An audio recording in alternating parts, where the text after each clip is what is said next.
Good morning. We'll get started in just a minute or two, but we're still waiting on several people, so I'm going to hold off starting just for another minute, give them a chance to join us.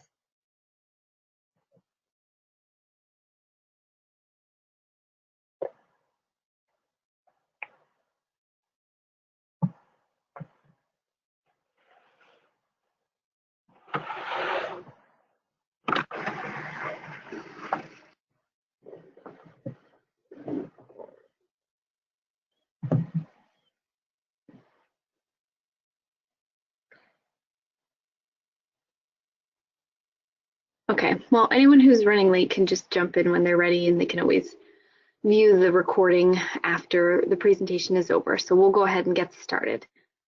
Good morning again. Today's webinar subject is eStewards standard. We'll be going through an overview of the changes and the release of version 3.1. So these slides have been updated to reflect 3.1 over the previous version of 3.0. My name is Austin Matthews. I am the EHS Assistant Program Manager with PJR. Welcome. I have a brief agenda on this slide, as well as PJR's contact information.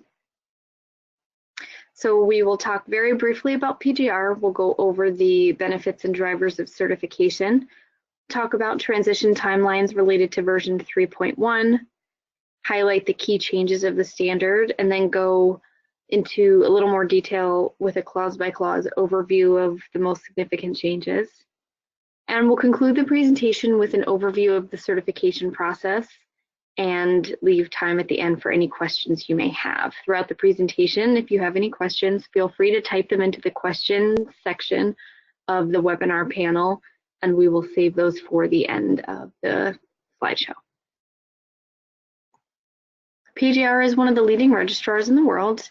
This list of countries gives you an idea of the many places where we have granted certifications to companies in various standards. And this list is an example of some of the standards to which we are accredited to grant certifications. Obviously, we're talking about eStewards today, so that is one of those standards.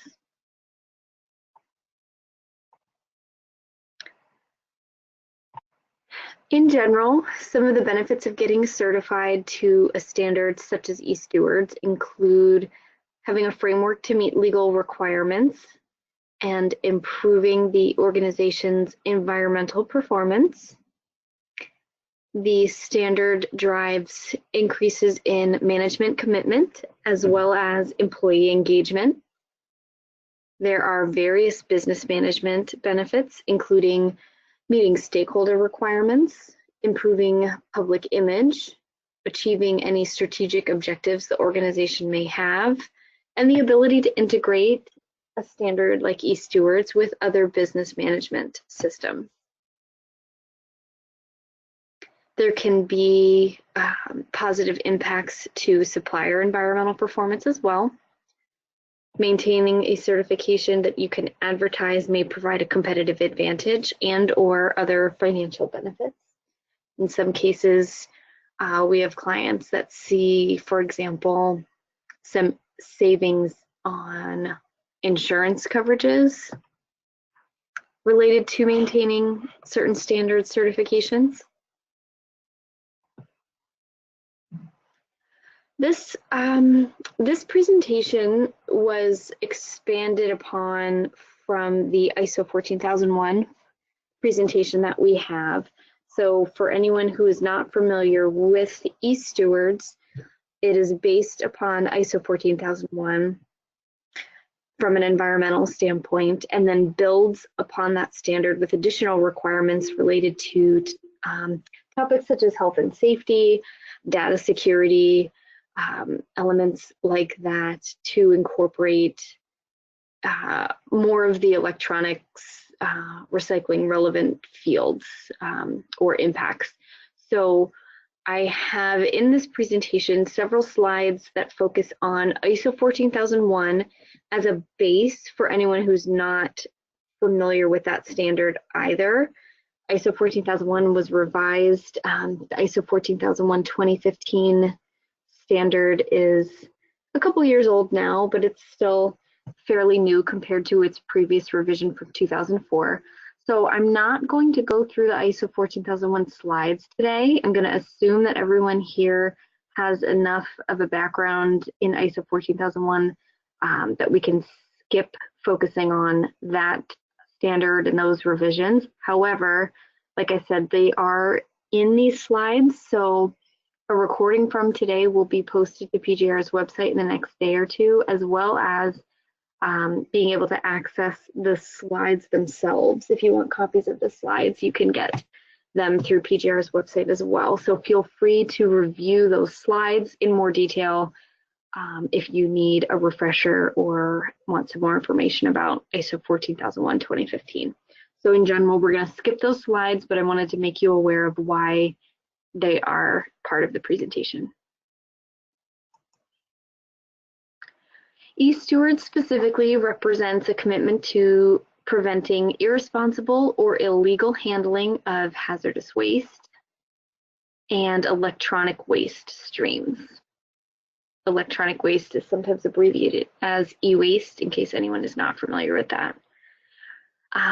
The reduction of environmental, occupational health and safety, data security, and social accountability risks. So like I said, 14001 is based on environmental requirements, and eStewards adds in health, safety, data security, and social accountability to those ISO 14001 requirements. So we'll see that repeated throughout the standard. eStewards also is used to advertise responsible management of electronics and electronic components. So a company who is certified to eStewards is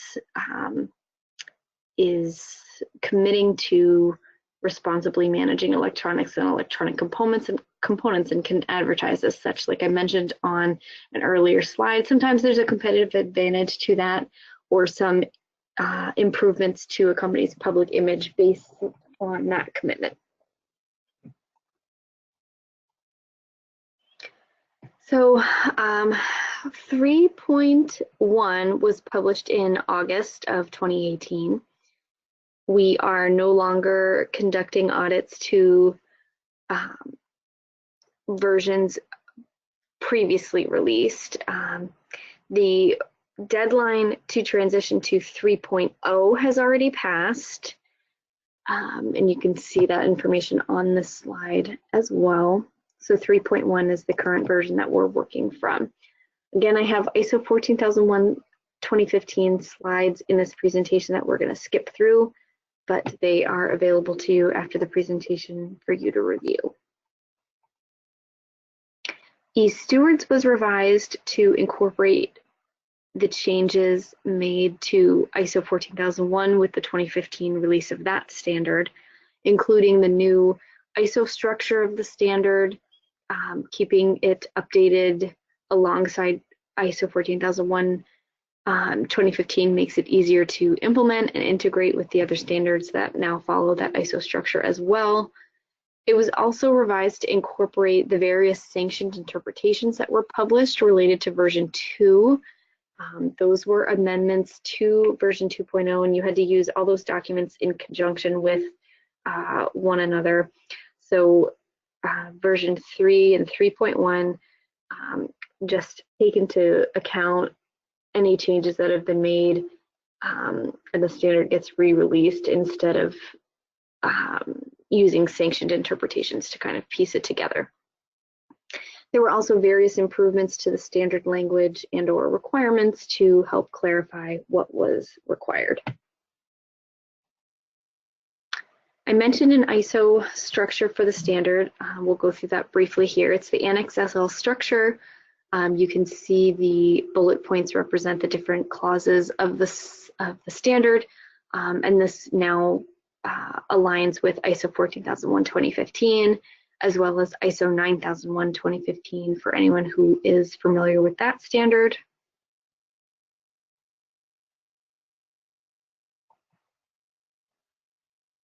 There were changes to the Plan, Do, Check, Act model in ISO 14001-2015 as well.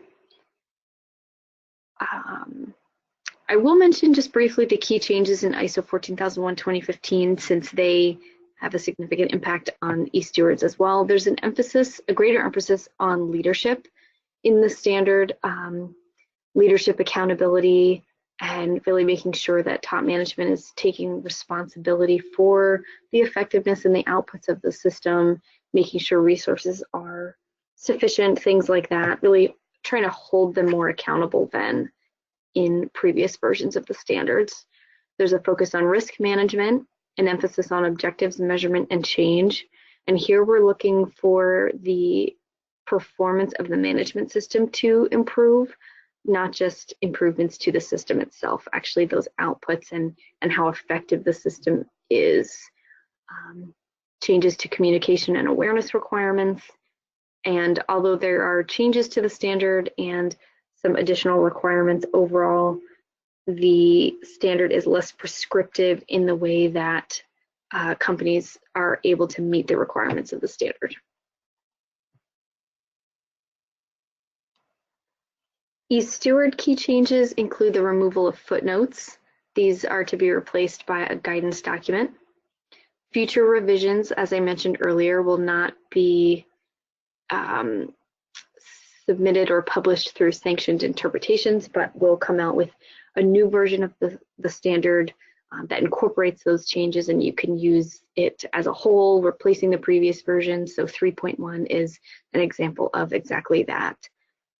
There are some changes to top management responsibilities, changes to compliance evaluation schedule requirements, as well as some clarifications of import and export requirements, which is a big deal for eStewards.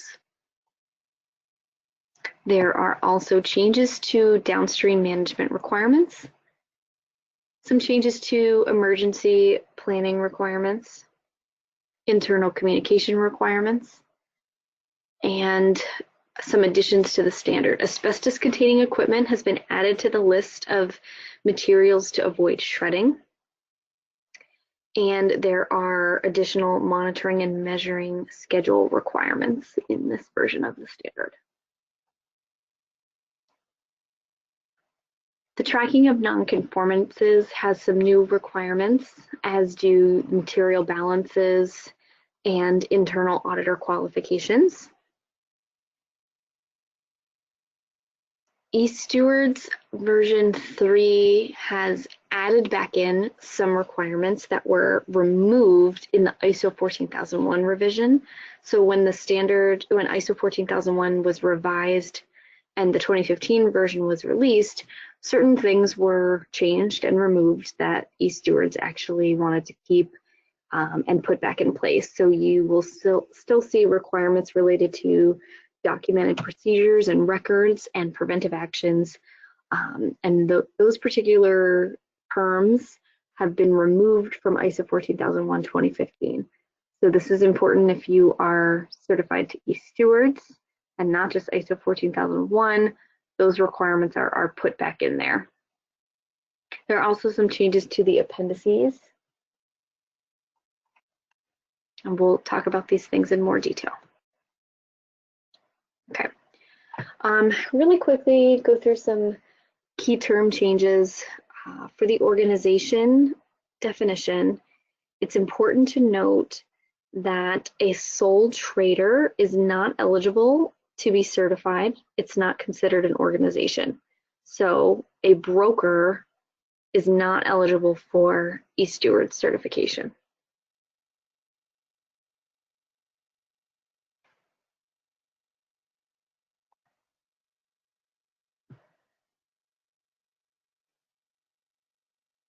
Compliance obligations include eStewards prohibitions and restrictions beyond laws. So it's important to note that the requirements of the standard are to be included in these legal and other requirements, in addition to any legal requirements that are applicable to your organization based on where it's located, and any export requirements depending on where the material is going. So by being certified to eStewards, for example, even in the US where we haven't ratified the Basel Convention, the Basel Ban Amendment is still a requirement for the standard. And this is an optional certification. So by choosing to be certified in eStewards, you are taking on that Basel Ban Amendment requirement, even though as a country, we have not ratified it. Significant change is an important definition, and you may want to reference this throughout the presentation and throughout implementing the changes of the standard. Includes but is not limited to any changes that could materially affect the organization's commitments to customers, compliance with laws, detrimental impacts on human health and the environment, and its ability to remain in conformity with the eStewards standard. So, significant changes are to result in the conducting of a new risk assessment and must be reported to the certification body, such as PJR, and the eStewards program administrator. So this is important, these requirements. Whenever you have a significant change, you need to let your CB know and the eStewards program administrator know as soon as possible. This isn't something that can wait until the next audit.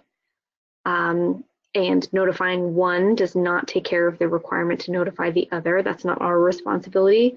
That will be the client organization's responsibility to notify both the certification body and the eStewards program administrator whenever you have something going on such that meets the requirements of the significant change definition.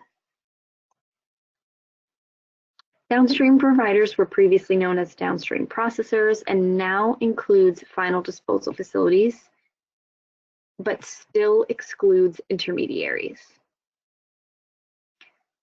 Final disposition has an expanded definition, and it's the last facility or operation in the recycling chain where an HEE, PCM, or HEW either ceases to be a waste,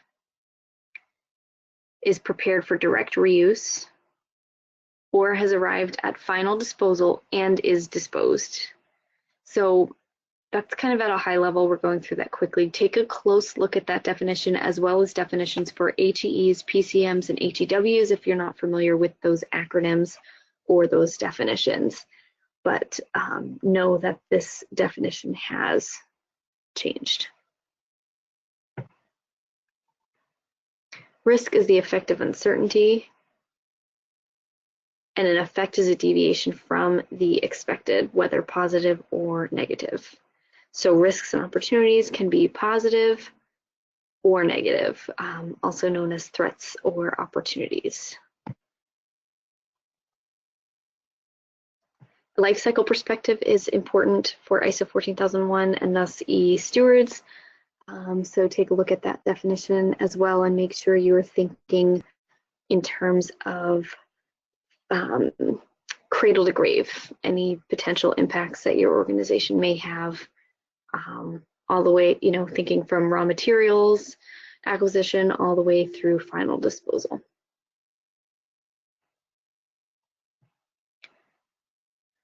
Again, these are more relevant to the ISO 14001 changes, but there are changes to the environmental performance definition, strategic environmental management, leadership. I mentioned that has a greater emphasis for ISO 14001.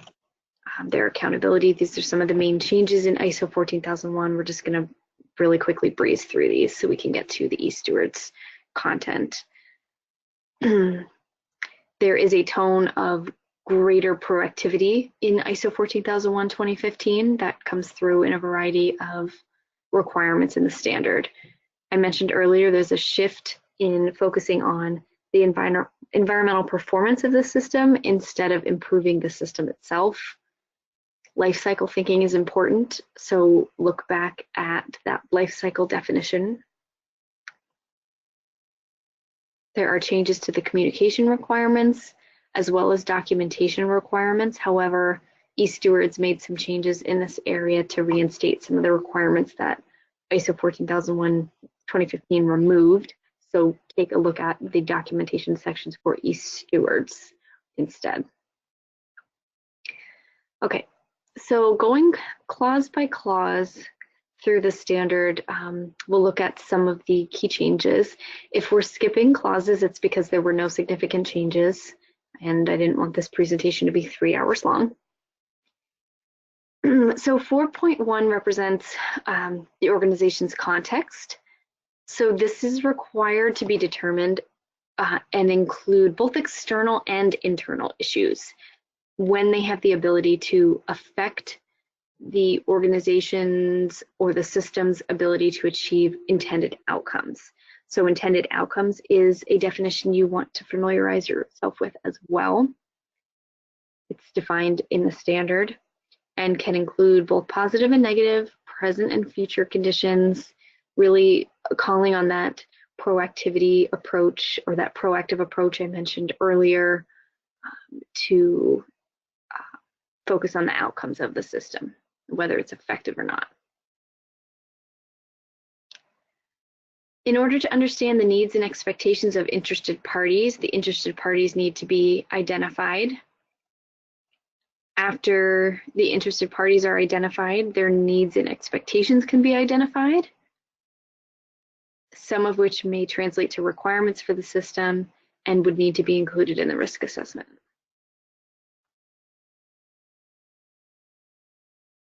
These are just some examples of interested parties here, just to get you started.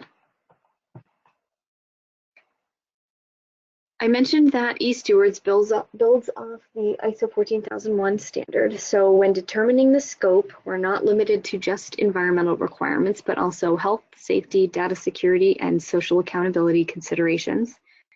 The scope as far as eStewards is concerned also includes any ancillary sites. So again, go back to the definition section of the standard and familiarize yourself with ancillary sites, if you think that that may apply to you.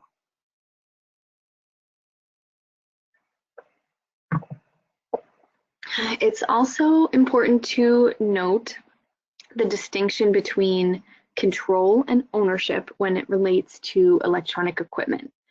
So if it is under the eSteward organization's control, it doesn't matter whether they own it or not. It would still be relevant to the eSteward standard. It would still be required to meet all of the operational controls and all the requirements of the standard, regardless of who owns that material.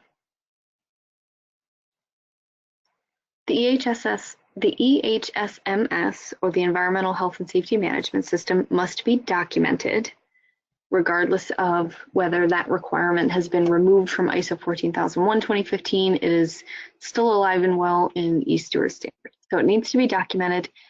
And we talk about a precautionary approach or a proactive approach, reducing any negative life cycle impacts, although a life cycle assessment is not necessarily required. So we're looking at the whole life cycle, as I mentioned earlier, to the extent that the eSteward organization can control or influence it.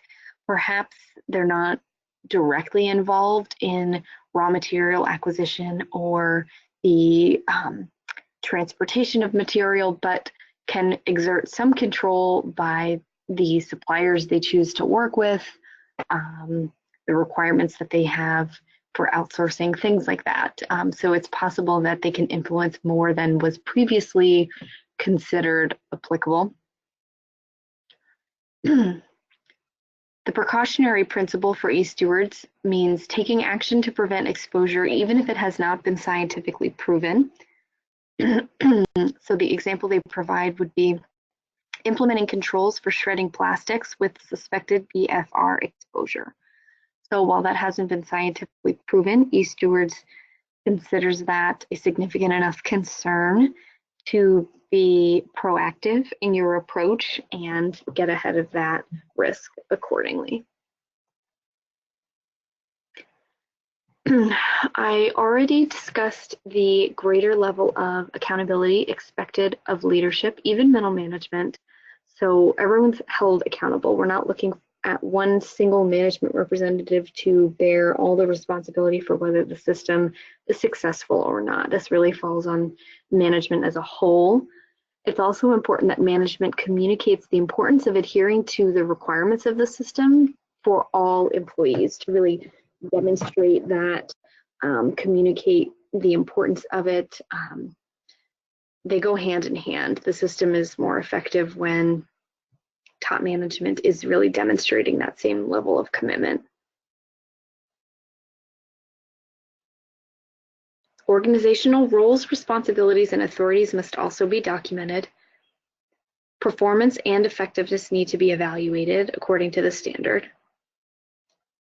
Workers are to have opportunities to help identify hazards and participate in other ways such as that.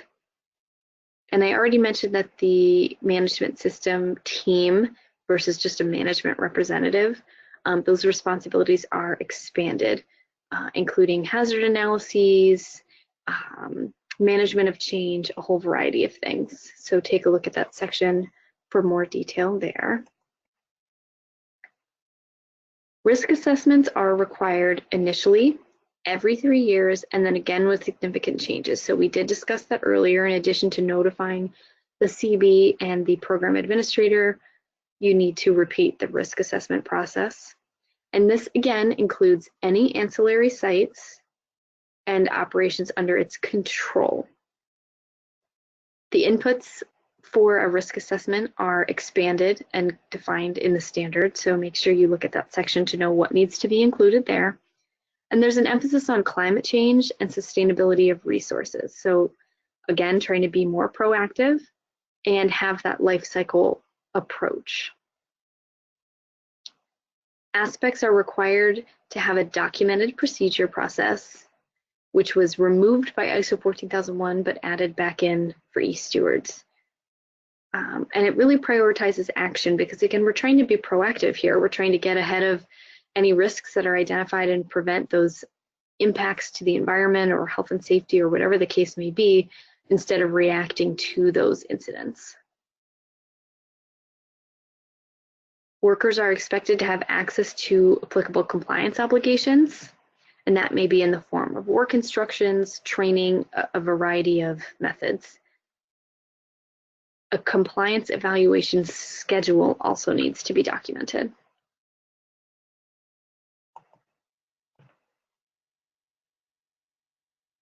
Compliance obligations related to export, transit, and import now include PCMs as well. Shipments of PCMs shall be prohibited wherever any country involved prohibits that transboundary movement. Halogenated plastics are, it's worth noting, may be an exception to that requirement. So if that might apply to you, take a close look at 8821A.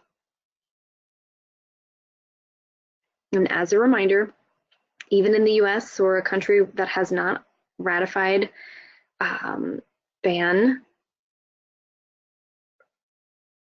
these requirements are still in place and must be adhered to if you are pursuing or maintaining eStewards certification. Objectives and targets are to be updated at least annually, and you need a documented action plan or schedule for each to show that you have planned out how those will be achieved.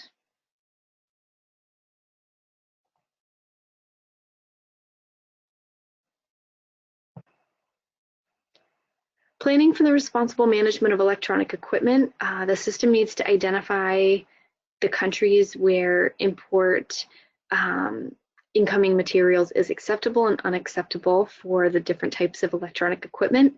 This section focuses on incoming materials, so this would be most important for sales or procurement departments if it's not managed by an EHS team directly. Planning for responsible downstream management is the other side of the coin. So this focuses on the outgoing material, the downstream information. So those two go hand in hand, but they're, opposite ends of the recycling chain.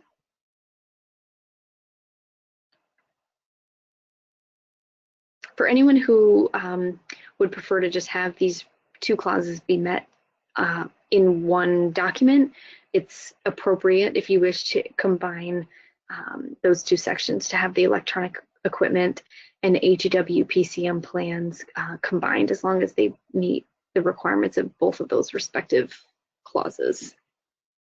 They don't have to be necessarily separate documents. Site closure documentation needs to be maintained up to date and have a documented financial instrument or some type of documentation of what that financial instrument is and information about it so that it can be verified.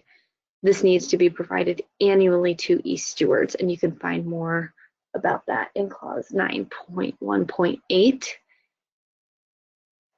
In version 3.1, you see that this plan, the site closure plan, needs to include up-to-date information documented about any assets that may be used as collateral to secure a financial instrument. So this has been added, like I said, in version 3.1.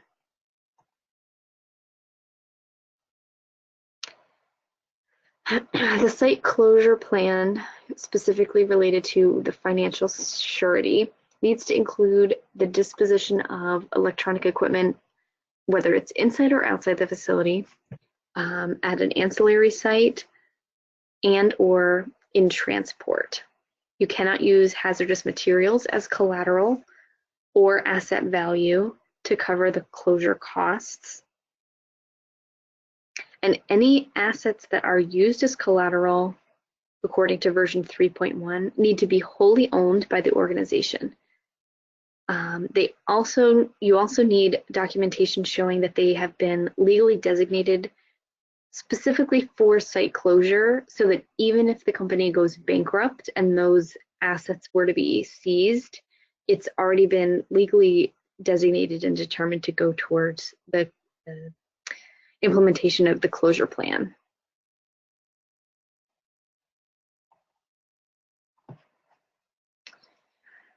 Relating to competence, training effectiveness needs to be evaluated, and there are requirements for orientation training for workers, those working on the company's behalf, and changing roles or departments within the organization.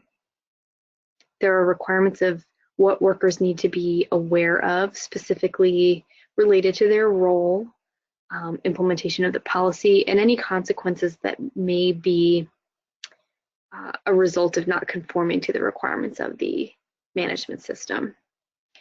For example, we often see employees who don't realize some of the things in the procedure that they're expected to do, or some of the things that are touched on during their trainings expected of their job, that those relate to, for example, a legal requirement, and that if they don't conduct that inspection or label that drum a certain way, that they're actually violating an applicable regulation, and that there can be significant fines associated with those types of deviations, things like that. The communication requirements are more detailed as far as documenting the who, the what, the how, for both internal and external communications, but especially employees and contractors or visitors who come on site. It's really important that it's clear what's going to be communicated to those groups and how that's going to be done, to make sure that everybody is adhering to the requirements of the system, staying safe, preventing environmental impacts, things like that. Documentation for the management system needs a documented procedure related to controls, creating and updating the documents. Examples include a description of the changes, its revision status, approving any changes prior to use, reviews and reapprovals, things like that. And that will vary by organization how you approach that, but you do want to have a documented process. For documented information control, we're also looking at retention timeframes, removing any obsolete versions, things like that. For operation planning and control, or operational planning and control, there's an emphasis on documentation to implement the system. like I said, documentation, we need a documented procedure here as well for operational control. Timely responses to new or changing information. Let's see, we may require, or an organization may need to provide environmental and stewardship information regarding the impact of transportation, delivery, use, reuse, and end-of-life treatment or disposal of its products and services. And there is an expanded lifecycle review to include alternative uses of toxic materials. So again, going back to the key changes of the standard, we see a more proactive approach and a lifecycle perspective. Emergency response requires a documented plan, and there are some specific items to be included in that plan. The industrial hygiene section requires controls for the prevention of migration of hazards. So when we can see the risk of contamination following the employee's home through their clothing or their uniforms, if they take their uniforms home, their shoes, their vehicles, the break rooms, even if they can have exposure while they're eating lunch or taking their breaks, going to the bathroom, things like that. You want to assess those risks and have controls related to industrial hygiene to prevent that if it's applicable to your organization's specific processes and electronic equipment that is being handled. This section also requires timely responses to any new or emerging industrial hygiene concerns, again, as relevant to the processes your organization uses, the equipment they use, the equipment and materials that they process. So this will vary as well. The new standard, or eStewards standard, requires continual improvement of air quality if possible. So we're looking at airborne hazards specifically here. And the standard also specifies requirements related to operational controls for airborne hazards, and has some new requirements related to filters as well. So take a look at that. As far as noise is concerned, some changes here. You need to retest after the implementation of controls related to noise and implement additional controls if the noise levels are still above the exposure limit. You're also required to conduct annual testing if the implementation of those controls we just discussed will take more than 3 months.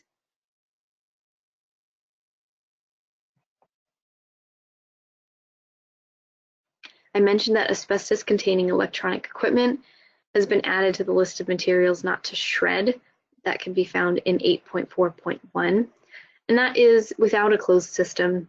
Some examples include some of the knob and tube wire insulation or old heating equipment.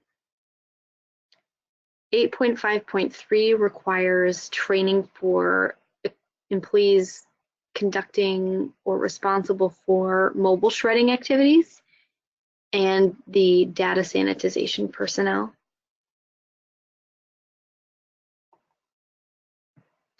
And version 3.1 includes a revision for Clause 8.6 to ensure that the organization retains responsibility for completing the requirements of this clause prior to the electronic equipment going for reuse, regardless of whether or not the organization outsources any of those requirements to the end refurbisher. So take a look at those definitions to see, and that section of the standard, to see if that impacts your organization specifically. All electronic equipment needs to be tested for reuse, not just HEEs and PCMs. And then there is a table in the standard, table 5, where you can see any exceptions to that requirement. Version 3 of eStewards removes the requirement to take back exported HEEs, but version 3.1 includes changes to the battery testing criteria, and also related to batteries, specifically non-removable batteries. It adds some requirements about testing of those non-removable batteries and disclosing to a buyer if they were unable to remove those batteries. So in equipment designed to include both a removable and non-removable battery, if the non-removable battery fails, it can stay within the device if the removable battery helps achieve full functionality and you're disclosing to the buyer that the non-removable battery does not function. So if you can meet that full function testing requirements with the removable battery and not the non-removable battery, but obviously if it's non-removable, you can't take it out, so you need to disclose that to the buyer. So that verbiage can be found in the standard, and if it applies to you and your organization, you can take a closer look at that. Clause 8.7.2 adds some alternative uses for and processes for HEEs and PCMs, including the need to conduct and document a regulatory literature review, life cycle review, downstream due diligence on the alternative use facility and its recycling chain, and obtain written approval from the eStewards administrator. So there's quite a bit to that. Take a look at that section of the standard if that applies to you or something that you're pursuing. There's quite a bit to it. And it's important to note that an operating permit does not constitute evidence of a best practice. So just because an organization is up and running and they've been granted an operating permit, that does not mean that that processing method is the best option for that material or that it would necessarily meet the requirements of the eStewards standard.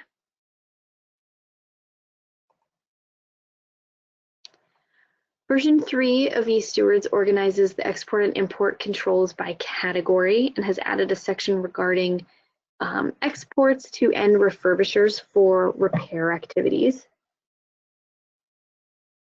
It's important to remember that the HEW definition includes all hazardous waste.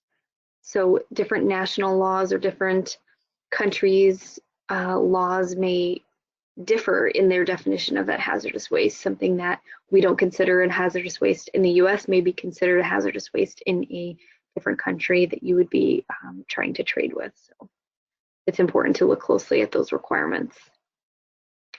Trade of HEWs and PCMs is prohibited between party members, such as OECD countries and non-party members, regardless of consent from a competent authority.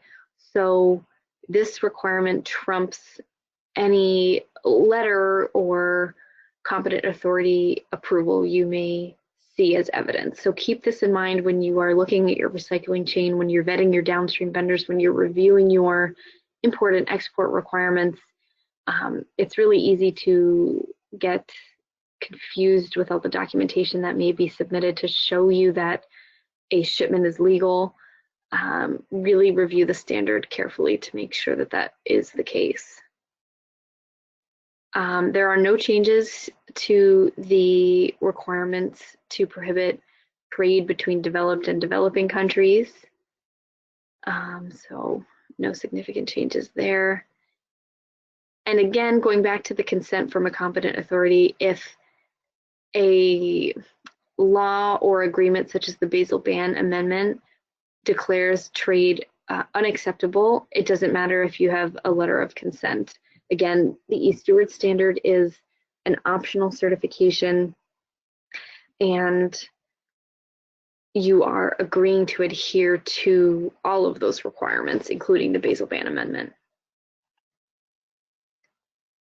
Continuing with import and export, this is a significant section of the standard. You are no longer required to obtain an import permit for plastics recycling, but you do need to obtain evidence that the country doesn't ban halogenated plastic imports. So that's an important distinction. Export and import of cullet used to make new CRTs is allowed, although 8.7.2 still applies. If new electronic equipment is under warranty and fails or is defective, returns may be made without adhering to the requirements of 8.8.1 and 2, where trade is legal. Export requirements for reuse now pertain to exports for repair as well, and have added requirements related to data security, export, and downstream accountability. So take a look at those sections if that applies to you. Version 3.1 of eStewards adds to the export and import controls as well, or requirements as well. New parts or devices purchased for repair, replacement, or a money-back warranty are also exempt from 8.9 if the prescribed criteria are met. So that's another area you can explore if you think that that change impacts you. The section regarding due diligence on IDPs has been reorganized chronologically and differentiating between downstream eStewards facilities and non-eStewards downstream facilities. The criteria there or the amount of due diligence may differ. So that's been restructured, hopefully to make it easier for organizations to apply those requirements. Transporters of HEWs must be authorized. They need to respond to accidents adequately and have sufficient financial resources in the event of an accident. There are different requirements in that section. Take a look at that. Electronic equipment is not to be processed by any company in the recycling chain that has lost their eStewards certification unless or until it has been reinstated. So let's say you have an organization in your recycling chain that was eStewards, you find out that they are no longer eStewards, you're not to be sending them material in the meantime. They lost that certification for a reason, and it could cost you your own eStewards certification to continue sending them material until they have resolved those issues and had their certification reinstated. So you'll either need to halt those shipments or use a different vendor in the meantime. Version 3.1 of the standard removed the section related to an allowance to send untested or non-functioning electronic equipment for repair or refurbishment to a domestic end refurbisher without initial on-site audits. So in other words, that allowance has been removed and on-site audits would be required. There are specific insurance requirements added to the standard to qualify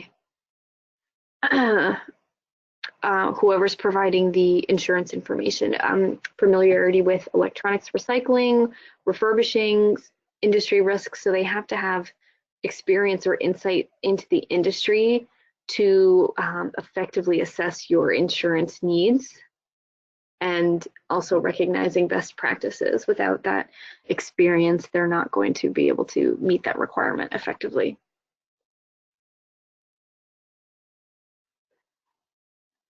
Monitoring and measuring, we need a written procedure here as well, and it needs to include accidental breakage of HEEs and any associated cleanup efforts, as well as a schedule for monitoring operations with a significant impact. So those are new requirements.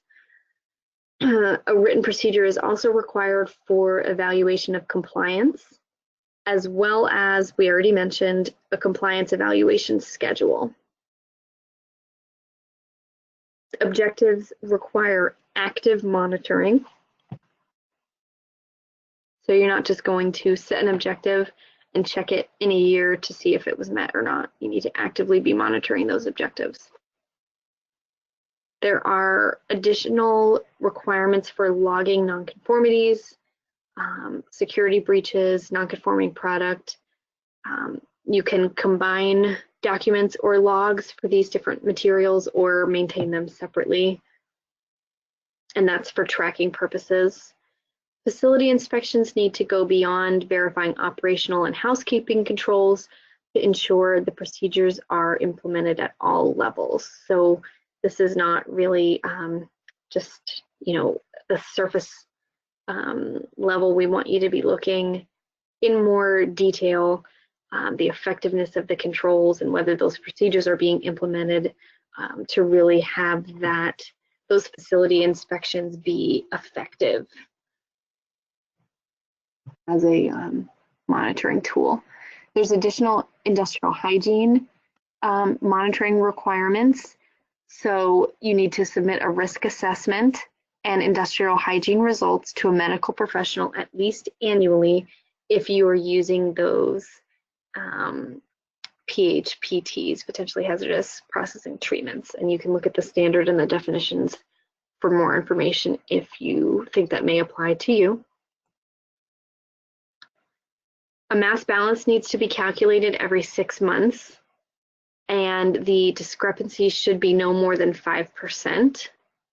So the output of that mass balance needs to be a discrepancy percentage, and it's important what that number is.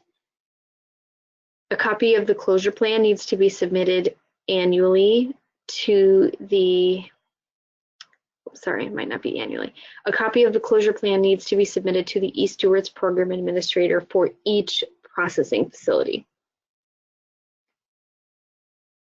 Internal auditor qualification requirements have been added or revised to the standard. The internal audit needs to yield obviously any findings, but also the strengths of the system and OFI's opportunities for improvement. They need to be conducted annually and cover the entire management system. And the internal audits need to have an agenda for each audit, as well as evidence of the qualifications of the internal auditors or auditor. Management review needs to include an evaluation of the management system by top management and ensure actions are taken and resources allocated both to support continual improvement. There are some minor changes to the agenda items, and preventive actions are restored. This was removed for version 2.0, so that verbiage has been added back in there. Inputs and outputs need to now include industrial hygiene monitoring, internal audit results, facility inspections, and conformity to the policies.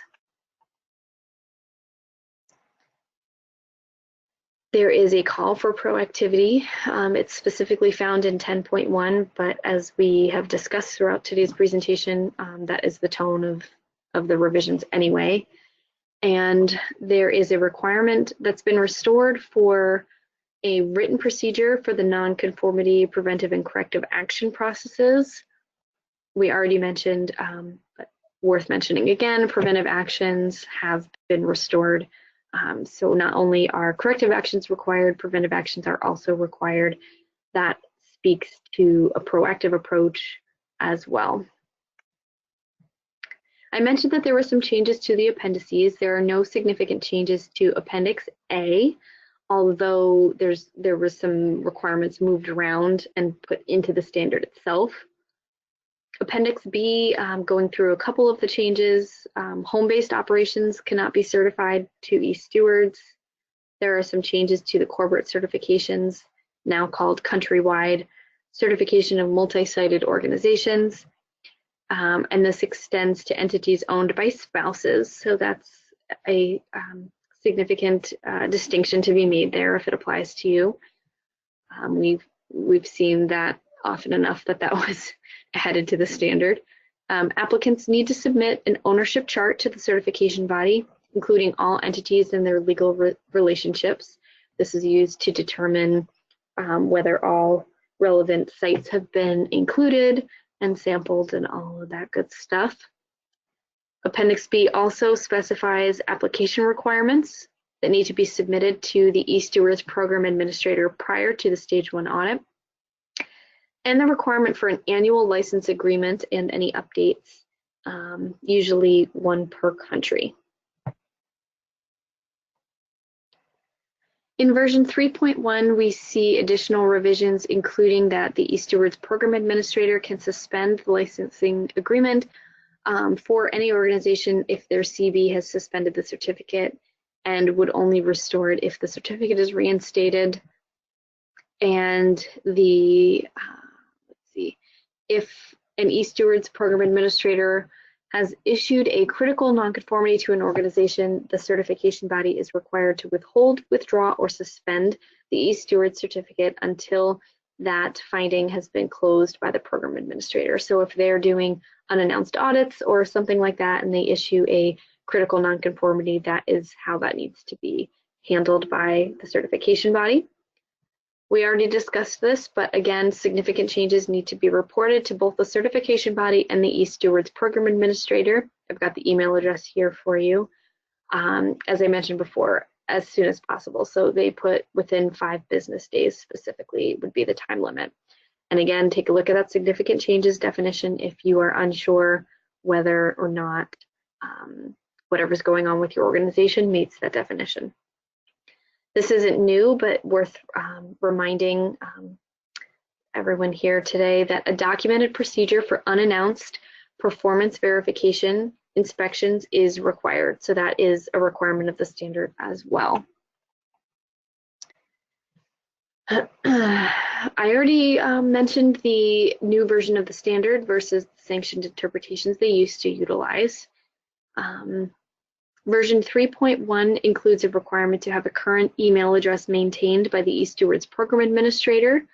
That will also help you make sure that your organization is automatically getting a copy of those revised standards. They'll automatically send that out to anyone who has already purchased a copy of the standard so that you have that up-to-date information. Appendix C reiterates the requirements for the ownership chart submission, the annual license agreement, things like that found in Appendix B.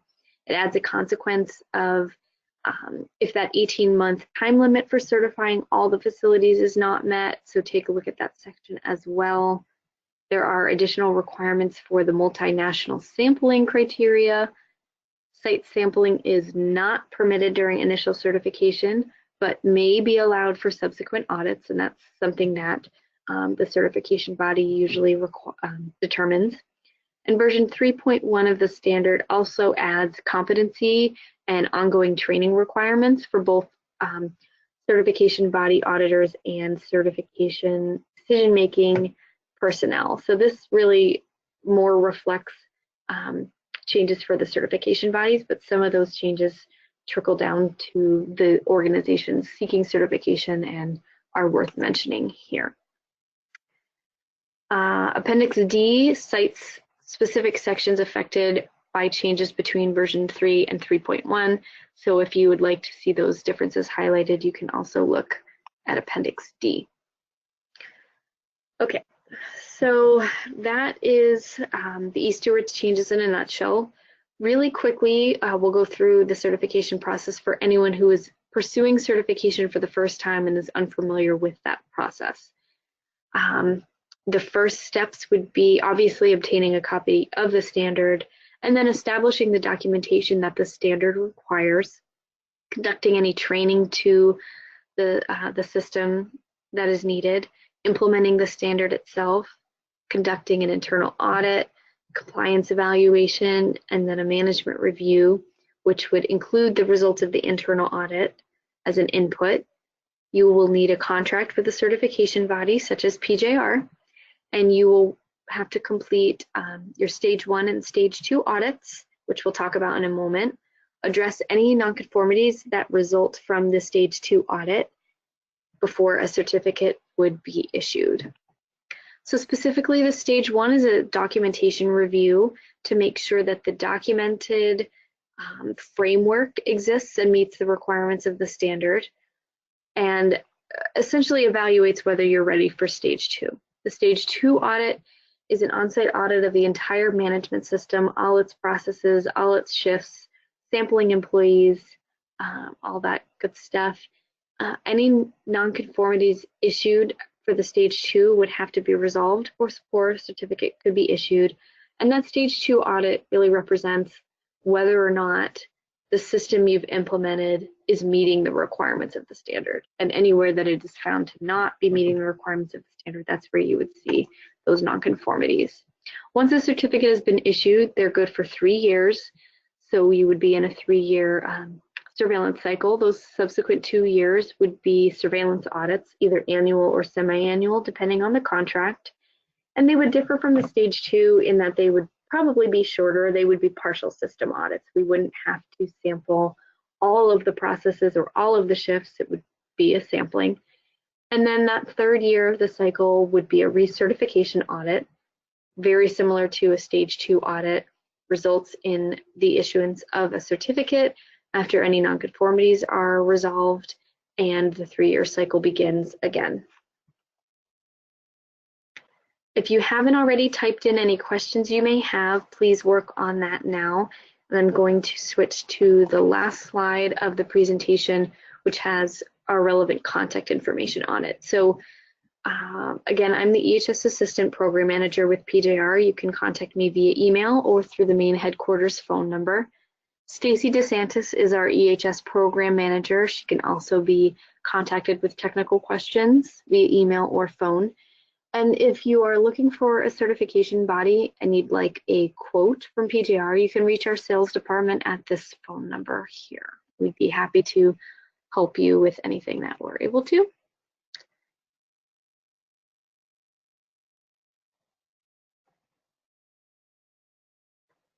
Okay, so we have one question. How can I get all the changes from version 3.0 to version 3.1? So there's a couple different ways. If you purchased version 3, you should have gotten a copy of version 3.1 from eStewards. If you did not, you can reach out to them through their website or the email address that I had posted a couple slides back about the significant changes. You can reach out to them. Again, if you've purchased the original standard, we were told that you would get the next version automatically or for free if you have that email address on file with them. So I would follow up with eStewards if that did not happen.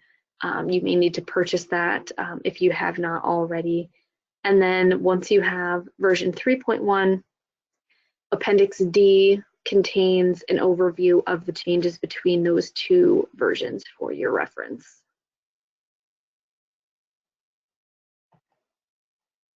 Do we have any other questions this morning before we end the webinar? I'll wait one more minute.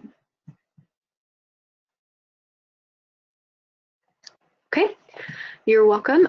Thank you so much for joining us this morning. If you have already had your audits, I hope they went well. If you have an audit coming up, best of luck with your audit. Please reach out to us if we can be of any help answering any technical questions that you have, or if you want to talk offline about your specific organization's scenario.